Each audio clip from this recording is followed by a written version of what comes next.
Atong ebanghelyo o karong adlaw sa ulong nga pista sa karay na sa mahal nga Birhen Maria sa langit ug sa yuta sa mga makita ug dili makita. Sanglit si Kristo ang hari, ang Birhen Maria pod mairay na kay siya may angayan, kay siya may walay sala. Siya nga si Kristo walay sala, siya pod kay wala may sala, siya pod ang angayan kay si Kristo man hari. So kinahanglan na iray na og siya man angayan kay sama sa iyang anak, silang duha wala may sala, no? Kay sa iyang pagkahimugso giandam naman siya sa Ginoo kay mataw man kaniya walay sala, so gilain na siyang daan wala siya sala, no?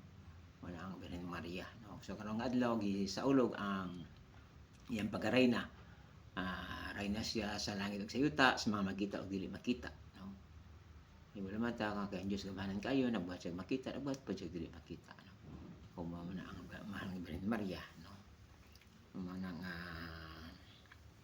papakita nga siya gikahimutan sa Dios, kung gitagaan siya gahom, kanunay siya magpakita, no? Para sa kaluwasan, kay importante ka sa Ginoo ang kaluwasan man sa kalag, no?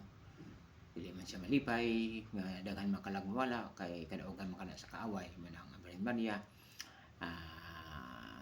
Siya gusto gayud nga daghang kalag maluwas man ang napakita siya sa makadaghan sa laing mga nasod aron ang tawo magbag-o mag-usab.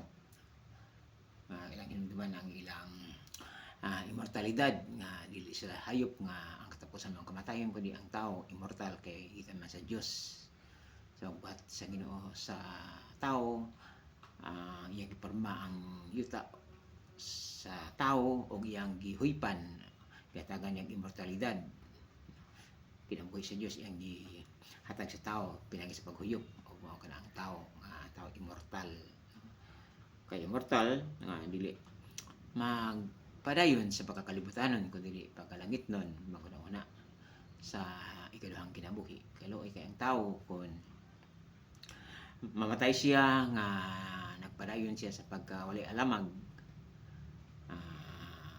anugon kayo ang iyang kinabuhi kun mawala ang iyang matuod nga kinabuhi. Ug ang Ginoo nagsulti man magunsa man mangkon nimo ang tibuok kalibutan pan mawala kanimo ang imong kinabuhi o ang imong matuod nga kinabuhi, ang imong immortalidad. So ni maong pangilin ni maong pista nga si Mayra gipasidunggan ang Birhen Maria nga reyna nga tagaan sa pasidungog, no? Pagtahod unta sa mga tao labi na mga Kristiyanos nga nahigugma ang Kristo ay napakita ang pagmahal po sa mahal nga inahan, no? Kay wala may anak malipay kun ang iyang inahan dili tagaan sa pagtahod, no? Sa mga nagpangga kuno kaniya, no? Daghan mga Kristiyanos nagmahal ang Kristo, nahigugma ang Kristo, no? Apan wala man makasabot kay samtang nagmahal kuno kang Kristo pero walay pagmahal sa Birhen Maria pag atong Ginoong Hesus dili mo gid malipay ni ana, no? Dili mo gid malipay nga ang inahan dili panggaon sa mga tao nga gitawag nga mga Kristiyanos, mga tao nga nagpagarbo nga mahal nila ang Ginoong Hesus.